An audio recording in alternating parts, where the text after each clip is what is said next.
we won't be doing any video of that sort, but there will be slides. Again, please be sure to mute your phone or your microphone. And we'll be taking all questions through the chat forum. So please, rather than instead of raising your hand, please go ahead and send those questions to Kukwa, who will be monitoring the questions throughout the recording of the webinar. And again, you'll send those questions over to Kukwa. Again, this is Timothy McHugh. I'm the Director of Grant Programs here at the Potomac Health Foundation. Our entire staff is on the webinar. Susie Lee, our Executive Director, will be presenting a little bit about what has brought us to this RFP. And Kukwa Osei-Gyamfi, our Administrative Assistant, is also on the webinar. And again, she is our guru of the webinar and will be monitoring all the questions and any assistance that you need throughout. So to go over our agenda for this afternoon, will be probably about a half hour, depending on how many questions we receive over the webinar. First, we will do a little bit of foundation background about our strategic planning process and what brought us to this first RFP. We'll then go over the specific request for applications that we are putting out starting today, and then talk a little bit about the process and procedures for that LOI process. We'll talk about next steps and then take your questions and answers. So just a FYI and an important notice, that today's webinar focuses exclusively on this new request for applications. Any grantee currently entering their year 3 or those that received a one-year opportunity grant in 2017 will receive separate instruction from the foundation staff regarding your continuation opportunity. So stay tuned for that in the coming weeks. And now over to Susie. Hi everyone, thank you for joining us on the webinar today. I'm going to be talking a little bit about the strategic plan. As most of you already know, the Potomac Health Foundation Board of Directors approved the strategic plan for 2017 through 2020 that was adopted at the end of 2016. And this slide that's presented here provides an overview of the strategic plan and the 3 focus areas. Capacity building was something that came up over and over again during the strategic planning process, and many of you were included in the discussions around this. Capacity building includes but is not limited to the capacity of individual organizations, workforce issues, capacity of local agencies such as unfunded mandates and how those are addressed. And we have already started a lot of the programming around capacity building. If you don't know about these or are interested in these, please contact Foundation staff and we would be happy to speak more with you about them. The 2 specific programmatic areas that the board identified as their priorities for 2017 through 2020 are access to health care and mental health care. If you recall, we already started grant making that are focused on these 3 boxes here: strengthening capacity of the community, access to health care, and mental health care access. The 2017-2018 Howard L. Greenhouse Large Grant RFP that many of you are recipients of did put an emphasis in favor on proposals that were tackling these 3 focus areas, and those grant programs are already underway. Slide 7 here summarizes the key changes for this 2017 to 2020 strategic plan, changes from how we had previously operated to the new strategic plan. So I'll read the right side of the slide here. The foundation will focus on health access and mental health, and the funding focus area will be identified through an assessment process which took place over 2017. Again, many of you were part of that process. We had several lunch and learn sessions and community conversations around that. The second key change was that directed grant making would constitute most of the foundation's grant making strategy.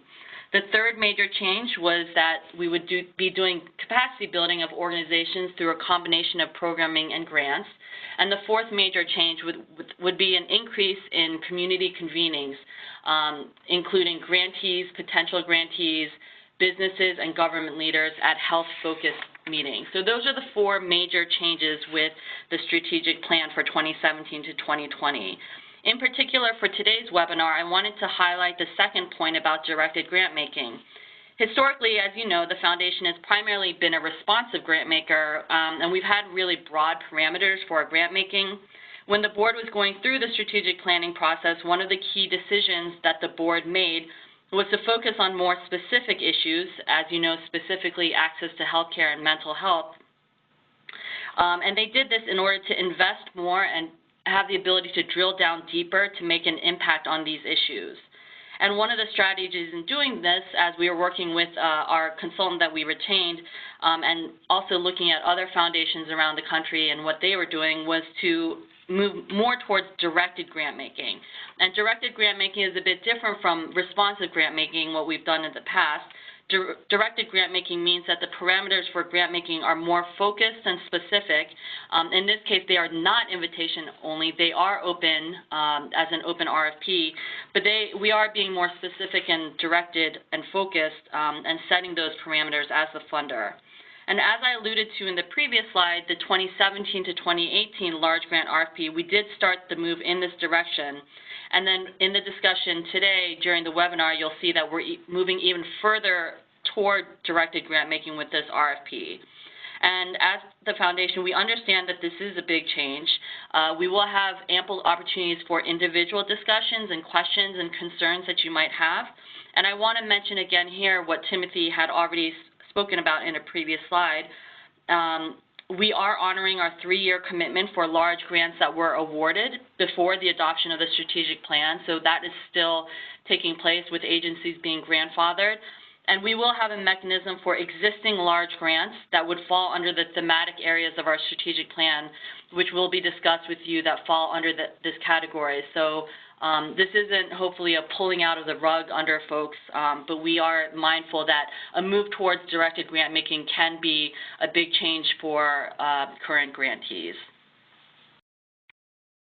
The next slide is just a timeline for implementation of the strategic plan.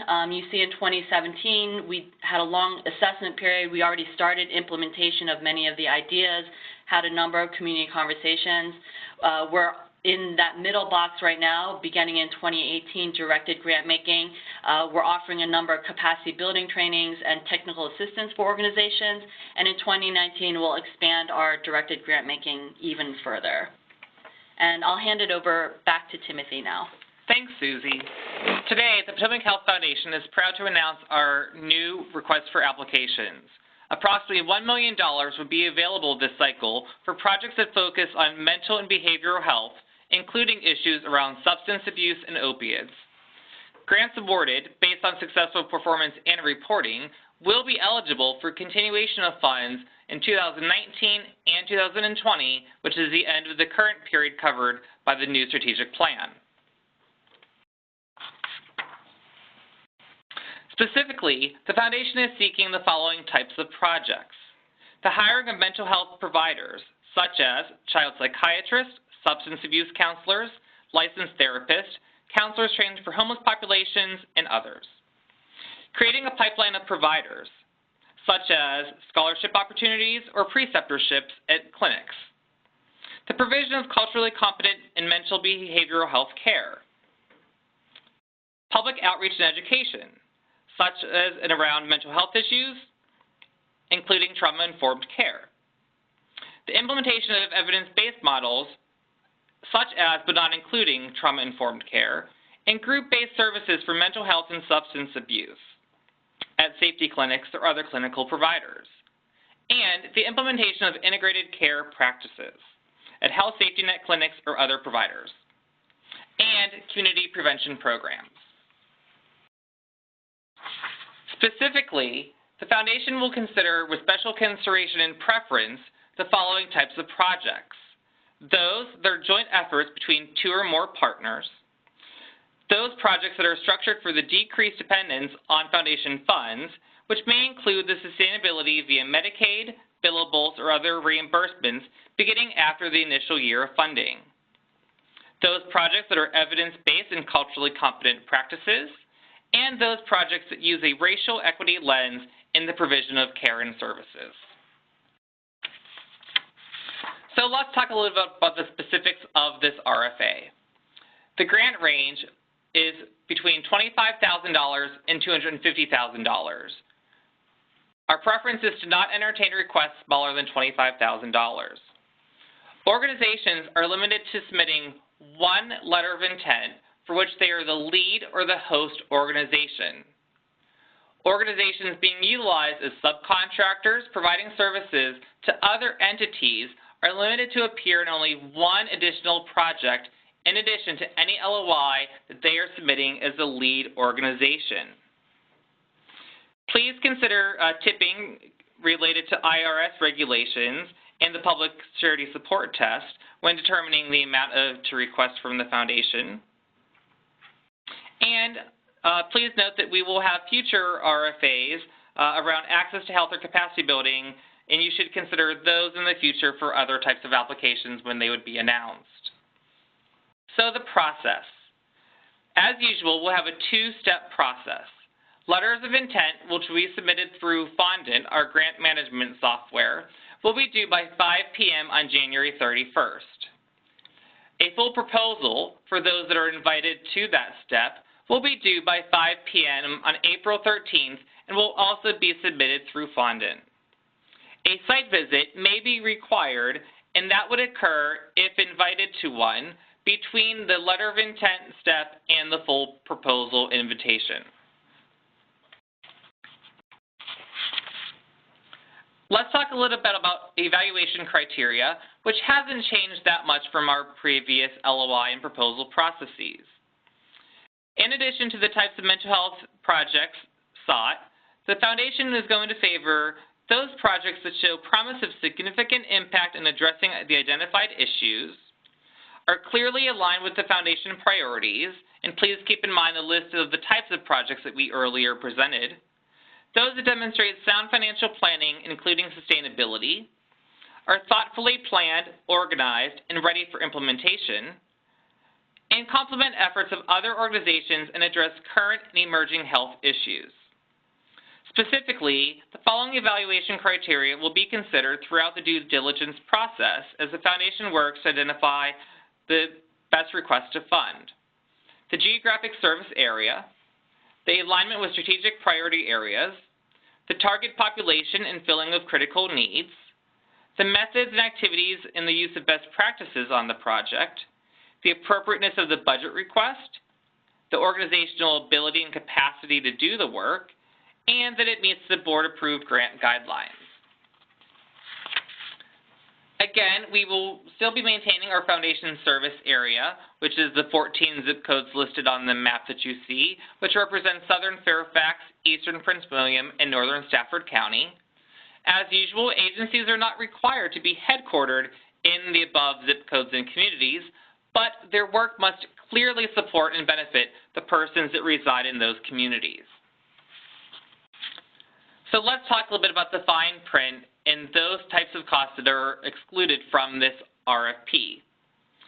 The Foundation excludes the following from consideration: programs not directly related to health, sponsorships including fundraising events, the direct support of individuals, programs designed to serve members of religious or sectarian organizations exclusively, programs currently served by other sources if the Foundation grant would supplant that funding, the retirement of debt, programs that do not or would not have other sources of revenue, we cannot be the sole source of funding, scientific research grants, and indirect cost percentages.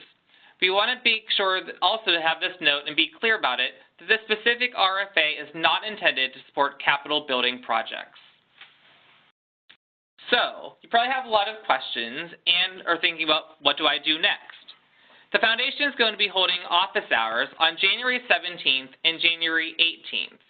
You'll choose your time using the doodle poll below, and as those slots are filled up, the option of times will disappear from the doodle poll. So you'll want to schedule your opportunity as quickly as you can. There are 10 slots available each day, and it will be provided on a first-come, first-served basis.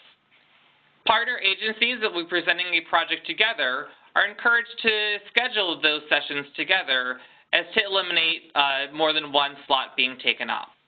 And conversations are welcome to occur either in person and or on the phone, or in some combination if you have a team that is maybe working remotely and locally. A little bit about the specific guidelines, which will be clearly articulated in the paper draft of the RFP as well as in fondant. LOIs will be completed in fondant and will not exceed 2,500 characters. It's a pretty straightforward LOI that we're looking for, and will include sections such as your agency profile, your project information, a brief narrative, and a proposal budget with a signatory page. Key deliverables, again, in dates, are in-person or phone office hours with staff will be held on January 17th and January 18th. Again, you'll use that doodle poll to schedule those. The letter of intent will be January 31st by 5 p.m., and that will be a hard deadline. LOI applicants will be notified on March 8th after the Board of Directors meets. And the proposal workshop, if you're invited, is tentatively scheduled for March 15th with further details to come on that. The proposal due, again, if invited, would be due on April 13th by 5 p.m., and the proposal applicants will be notified on June 7th after the Board of Directors meeting in June. The orientation event, if funded, along with the continuation grantees, would be on June 15th, and your project would begin on July 1st, and funding would be received by the end of June. So, we've just thrown a lot of information out at you, and Kukwa has been taking the questions. So we will open the line for Kukwa, and she'll start sharing your questions, and Susie and I will tackle them as best as we can.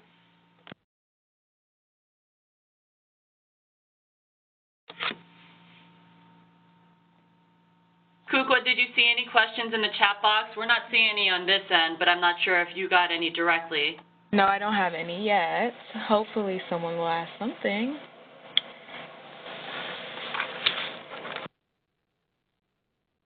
Well, I think while we're waiting for those, maybe we can bring up the link for the actual fondant website here. Okay, we have one question. Oh, never mind. She got her answer. Regarding the fondant, if you have submitted a report or a proposal previously in fondant, you can go ahead and use that same login information. If you're new to Potomac Health Foundation and haven't submitted a proposal, LOI, or a report on fondant yet, you will have to create a new login, and those directions are pretty simple, and the create a login account is right there on that same home screen. A couple of reminders. I have one question. Go ahead, Kukwa. So is partnership a requirement for submissions? If so, are we expected to meet together? Hold on one second. I got another one. Are we expected to meet together with PHF on the 17th or the 28th?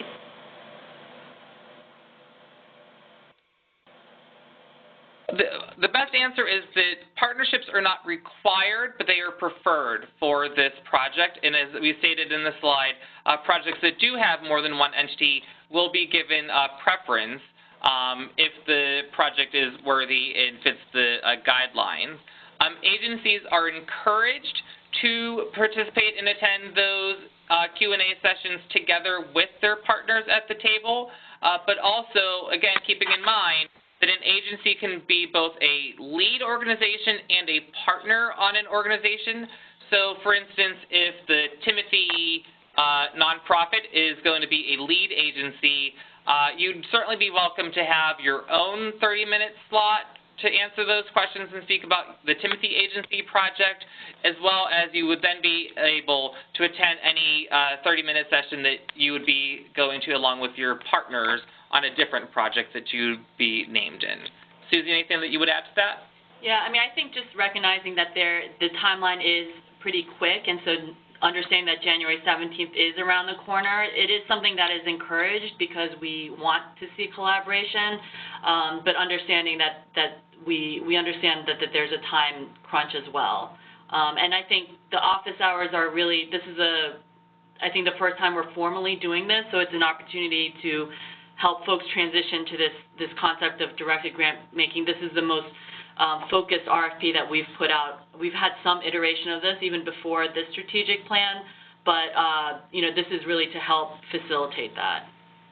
Kukwa, were there any more questions? Yes, I have a lot. So The next question is, will the presentation be sent to participants?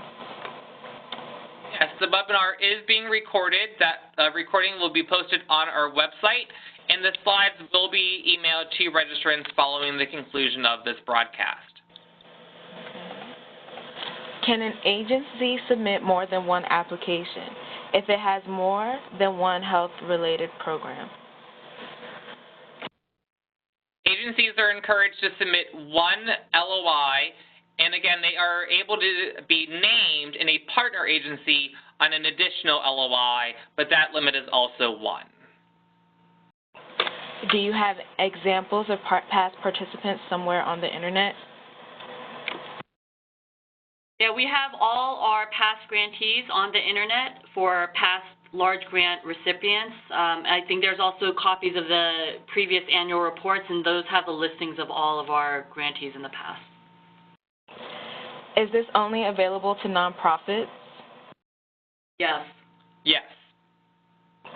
Are you planning on releasing a capacity building and or healthcare focused RFP in the next few months? We're not clear on that yet. It will depend on availability of funding. I know that had been mentioned, but we don't have a timeline on that. And keep in mind that we are still, as Susan said earlier in the broadcast, we are grandfathering out our large grant program. We still have commitments to agencies that are being funded out of that program. So in subsequent years, additional dollars would be available for other opportunities once those grants are completely fulfilled. Does anyone have any more questions? Okay. Can a for-profit or government agency partner with a nonprofit? Fine, as long as they don't, they're not the primary, they wouldn't be, so a government agency, yes, they can definitely be the lead agency on a grant. And then for a business cannot be the lead agency, but certainly they can be a partner or a subcontractor of the primary grantee. But the primary grantee must be a nonprofit. Any more questions? We'll go ahead one slide, and we'll do our reminders regarding our upcoming webinars for our capacity building program and events, and we'll see if any other questions come through before we wrap up. On the January 16th, we have our GuideStar webinar from 2 to 3 p.m., and this is a high-level overview about why agencies should consider having a GuideStar webinar, and that will set up our in-person training, which is on February 13th, either from 10 a.m. to 12 p.m. or 1 p.m. to 3 p.m., not 3 a.m., that's a really long afternoon session. And there you'll be guaranteed to increase your GuideStar profile at least one tier. GuideStar profiles have the seals of standard, bronze, platinum, and gold, and you'll be able to guarantee moving at least one seal if you participate in that in-person training. Also on January 29th, we have our very exciting Board Source Governance Summit from 10 a.m. to 1 p.m., and that will be a half-day session, and we'll also announce our ongoing opportunity with Board Source in the cohort program that we'll be forming. And we are also proud to announce that just last week we heard from the Prince William County Public Library Chin Regional Branch that the Foundation Center Funding Information Network is now up and running on the terminals within the Magic Center at the library, which is the Management and Government Information Center inside of Chin Regional Branch. So please feel free to stop by the library. That is open to all of the public and all nonprofits to use that service and online tool.